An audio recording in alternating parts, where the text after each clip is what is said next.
Que Dieu bénisse abondamment au nom puissant et merveilleux de notre Seigneur et Sauveur Jésus-Christ. Je suis très reconnaissant à Dieu pour l'occasion d'être capable de partager au sujet de un homme pour acheter l'homme. Un homme pour acheter l'homme.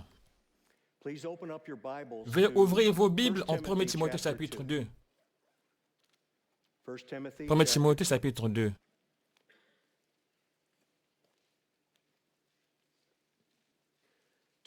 Le rachat est défini comme le paiement d'un prix pour libérer quelqu'un du pouvoir d'un autre.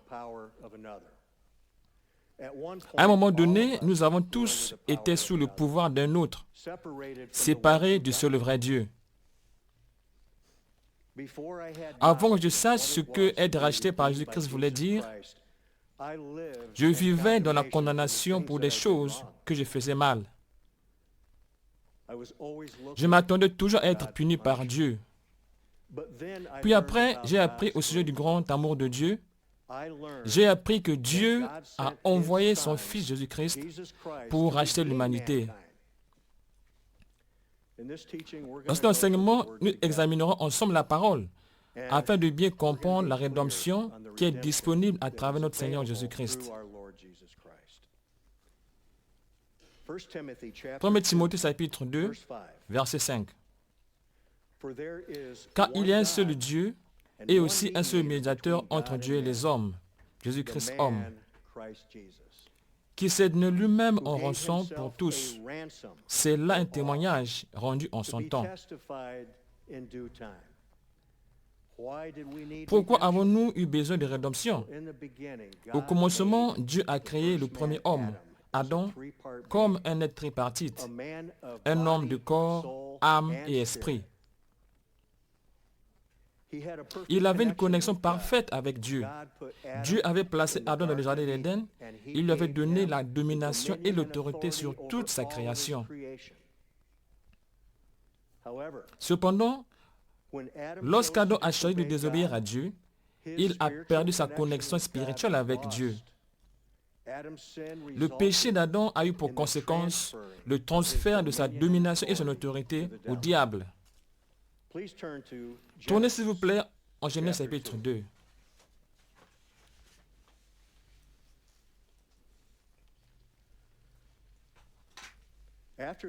Après la chute d'Adam, tout être humain naît dans les offenses et les péchés. Cependant, Dieu avait un plan.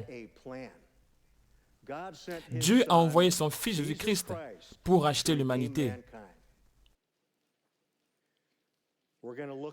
Nous regarderons à ce qu'était ce plan détaillé. Premièrement, Dieu a formé et fait l'homme de sorte qu'il puisse être racheté. Deuxièmement, Jésus-Christ a été divinement conçu par Dieu. Et troisièmement, Jésus-Christ a choisi librement de faire la volonté de Dieu. Commençons par notre premier point. Dieu a formé et fait l'homme de sorte qu'il puisse être racheté. Adam, un homme de corps, d'âme et d'esprit, avait transféré sa domination et son autorité au diable lorsqu'il a désobéi à Dieu.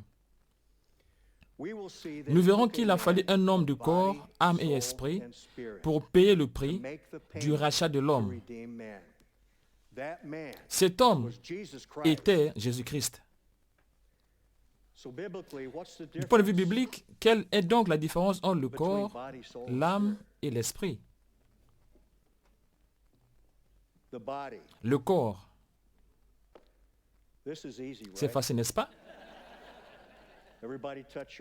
Tout le monde, touchez votre bras, touchez votre jambe, votre tête. C'est votre corps. Ce n'est pas difficile. Qu'en est-il de l'âme? Qu'en est-il de la vie de l'âme? Ceci est aussi facile. Tout le monde souffle. Ceci est votre souffle de vie. La vie de votre âme est la vie de votre souffle. Ce qui fait de vous ce que vous êtes. Regardez Genèse 2, verset 7, pour confirmer comment Dieu définit le corps et l'âme. L'Éternel forma l'homme de la poussière de la terre. Il souffla dans ses narines un souffle de vie, et l'homme devint un être vivant.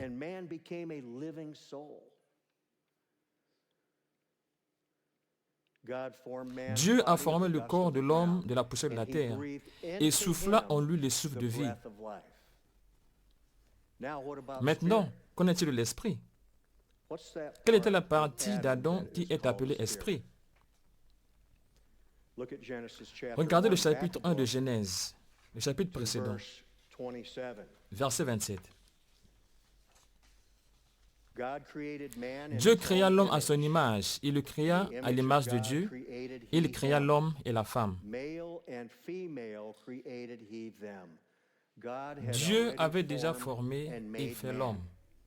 L'homme avait un corps et une âme. Que faisait donc Dieu en créant l'esprit dans l'homme? Quelle est l'image de Dieu? La réponse se trouve en Jean chapitre 4.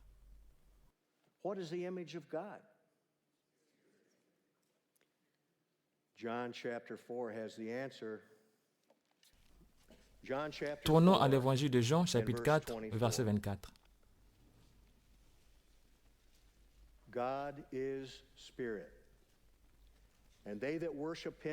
Dieu est esprit, et il faut que ceux qui l'adorent, l'adorent en esprit et en vérité. Dieu a créé son esprit dans l'homme, son image. L'homme est ainsi devenu corps, âme et esprit. Dieu a créé l'esprit dans Adam et ceci était son lien avec Dieu. C'est ce lien qu'il a perdu lorsqu'il a désobéi à Dieu. Le lien d'Adam avec Dieu a été rompu à ce moment-là.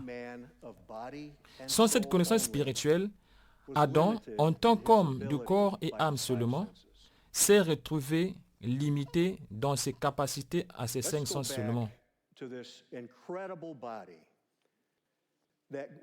Revenons à ce cas incroyable de l'homme qui a été formé par Dieu. En Psaume 139, 14, Dieu souligne que nous sommes des créatures magnifiques, si merveilleuses ou uniques.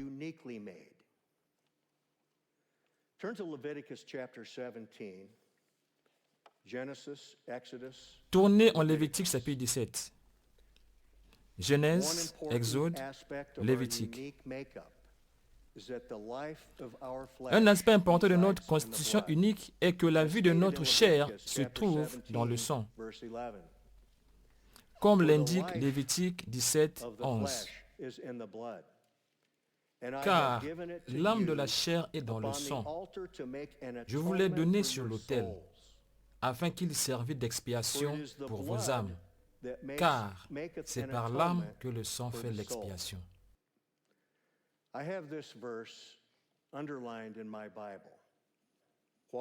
J'ai souligné ce verset dans ma Bible. Savez-vous pourquoi? Parce que sa signification m'a aidé à comprendre la rédemption de Dieu pour ma vie.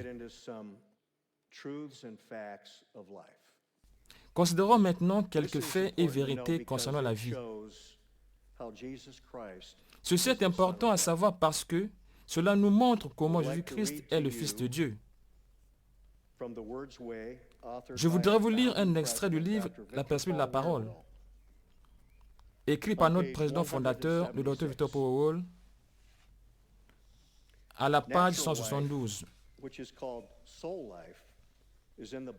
La vie naturelle, qui est appelée la vie de l'âme, se trouve dans le sang.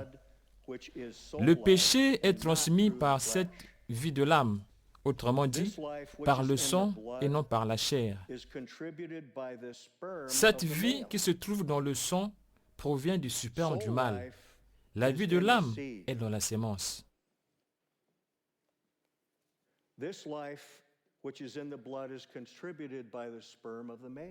Cette vie qui se trouve dans le sang provient du sperme du mâle.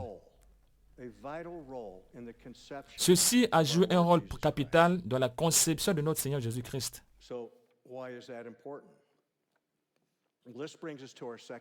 Mais pourquoi est-ce important? Cela nous amène à notre deuxième point. Jésus-Christ a été divinement conçu par Dieu. Il ne fait aucun doute que la Bible enseigne la conception divine, que Jésus-Christ est littéralement le Fils de Dieu, le Père.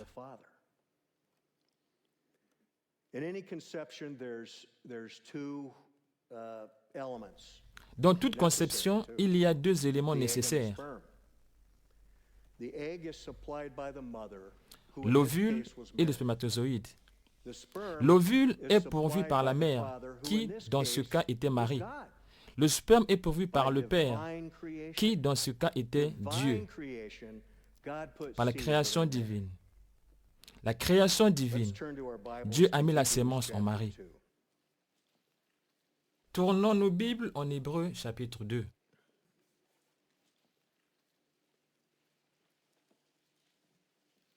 Pour racheter l'homme, Jésus devait être sans péché.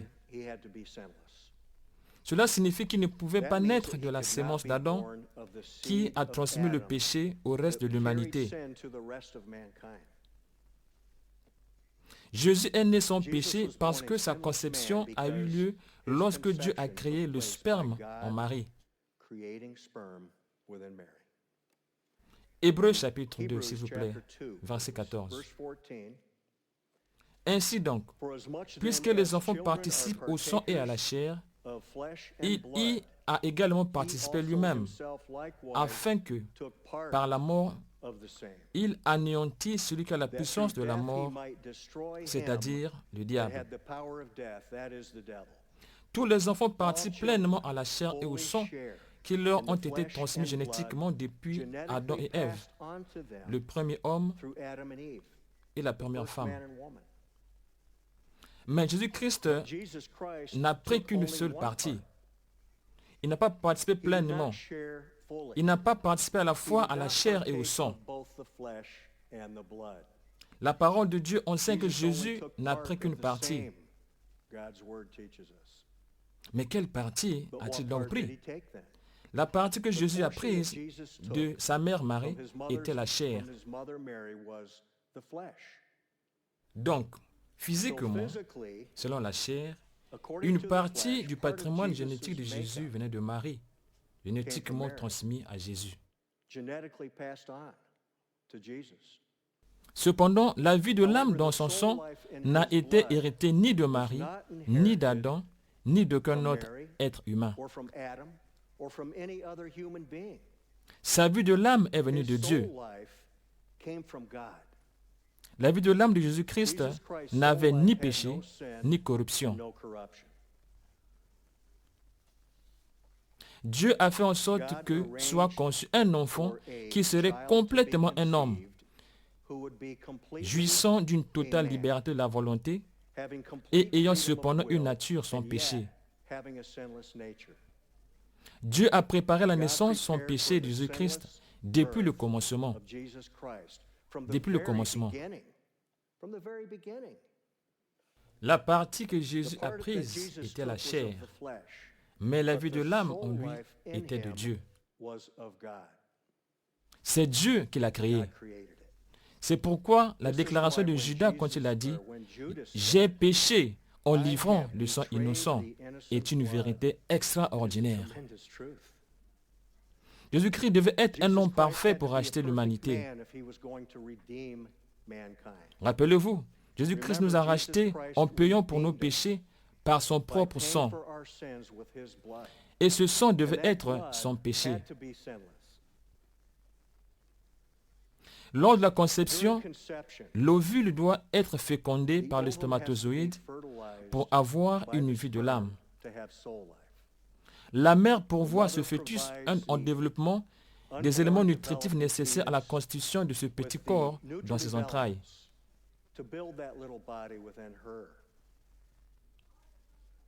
Il n'y a cependant aucun échange de sang, à proprement parler, entre la mère et le fœtus. Le sang dans le fœtus est produit à l'intérieur du fœtus même. Tournez s'il vous plaît à l'évangile de Luc chapitre 1.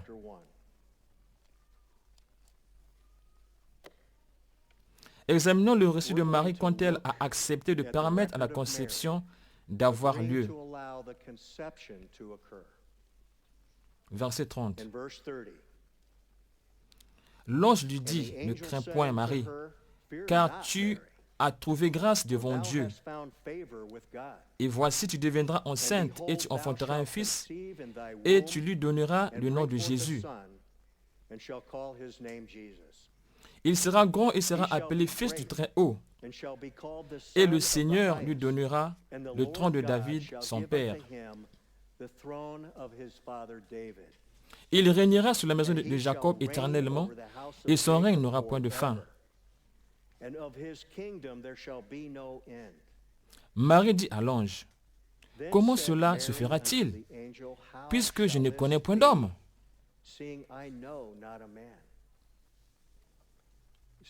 À ce stade, Marie et Joseph étaient des fiancés. Mais la cérémonie du mariage n'avait pas encore eu lieu. Ils ne vivaient pas ensemble. Ils n'avaient pas eu de rapport sexuel.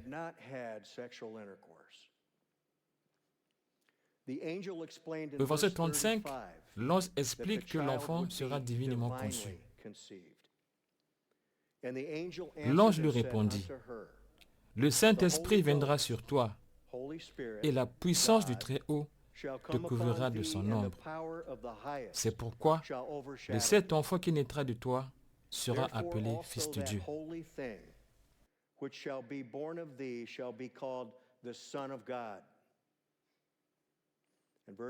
Verset 37. Car rien n'est impossible à Dieu.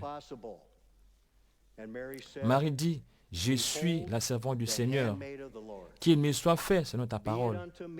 Et l'ange la quitta. Voyez-vous, Marie devait être consentante. Marie a cru. Marie a cru selon la parole de Dieu et Jésus a été conçu. Tournons en Philippiens vers la fin de votre Bible. Philippiens, au chapitre 2.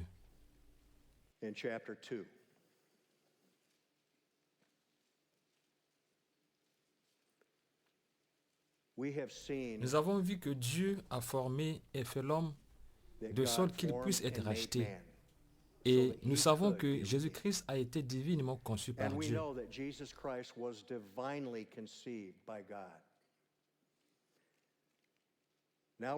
Voilà maintenant comment Jésus-Christ a choisi librement d'obéir à la volonté de Dieu. Notre troisième point traitera de Jésus-Christ faisant sa part pour maintenir sa nature, son péché. Par sa décision de libre arbitre, Jésus-Christ a choisi d'accomplir la volonté du Père. Ce faisant, il a versé son propre sang, son péché, pour racheter l'humanité. Joseph et Marie ont élevé Jésus-Christ dès sa naissance à obéir à la parole de Dieu. La parole de Dieu nous dit dans l'évangile de Luc chapitre 2 qu'ils ont emmailloté Jésus à sa naissance. Il s'agissait là d'une coutume orientale visant à affirmer qu'ils éleveraient leur enfant Jésus de manière à être véridique, honnête et droit devant Dieu. Même lorsque Jésus était jeune, à l'âge de 12 ans, dans le temple, les gens étaient frappés de sa compréhension des Écritures. Jésus a été soumis à ses parents et a grandi en sagesse et en stature jusqu'à l'âge d'environ 30 ans, lorsqu'il a reçu le Saint-Esprit. À ce moment-là, il est devenu un homme de corps, âme et esprit. Mais, même avec le Saint-Esprit, cette connexion avec Dieu, Jésus n'était pas un robot. Il n'était pas une machine programmée, contrôlée par Dieu.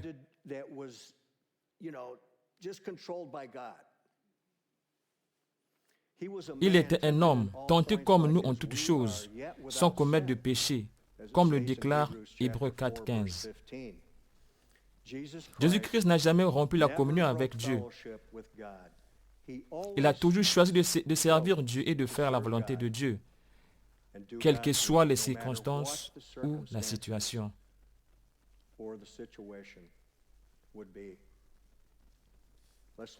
Regardez le chapitre 2 de Philippiens, s'il vous plaît, verset 5.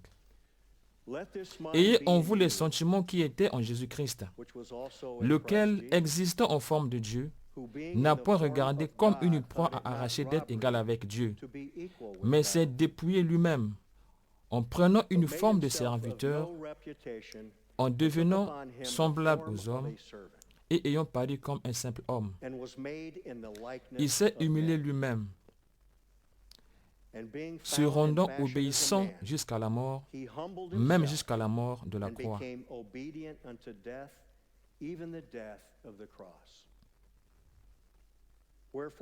C'est pourquoi aussi Dieu l'a souverainement élevé et lui a donné le nom qui est au-dessus de tout nom.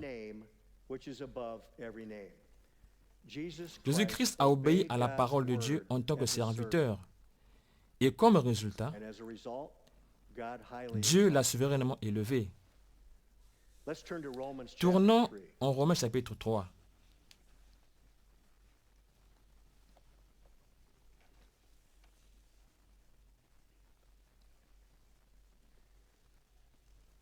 Jésus-Christ a obéi à la parole de Dieu, sans jamais rompre la communion avec Dieu, ce qui a fait de lui le paiement parfait pour les péchés de l'humanité.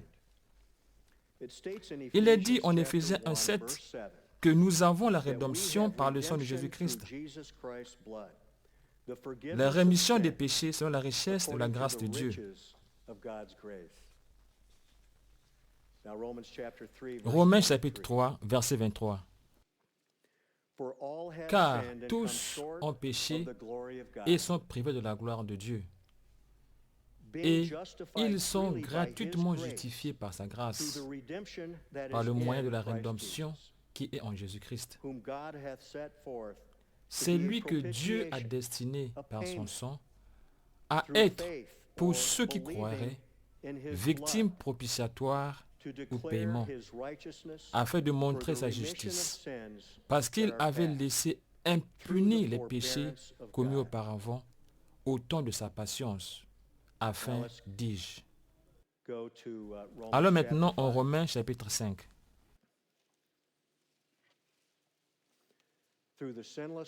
Par le sang sans péché de Jésus-Christ, les péchés de l'humanité ont été payés.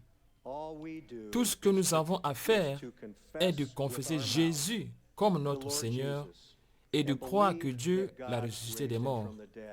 Et nous sommes sauvés. Nous avons été rachetés. Le paiement de nos péchés a déjà été effectué. Et au moment où nous croyons, nous recevons le don du Saint-Esprit et nous avons une connaissance parfaite. Romains 5, verset 9. À plus forte raison donc, maintenant que nous sommes justifiés par son sang, le sang de Jésus-Christ, serons-nous sauvés par lui de la colère. Verset 12. C'est pourquoi, comme par un seul homme, le péché est entré dans le monde, et par le péché, la mort, et qu'ainsi la mort s'est étendue sur tous les hommes, parce que tous ont péché.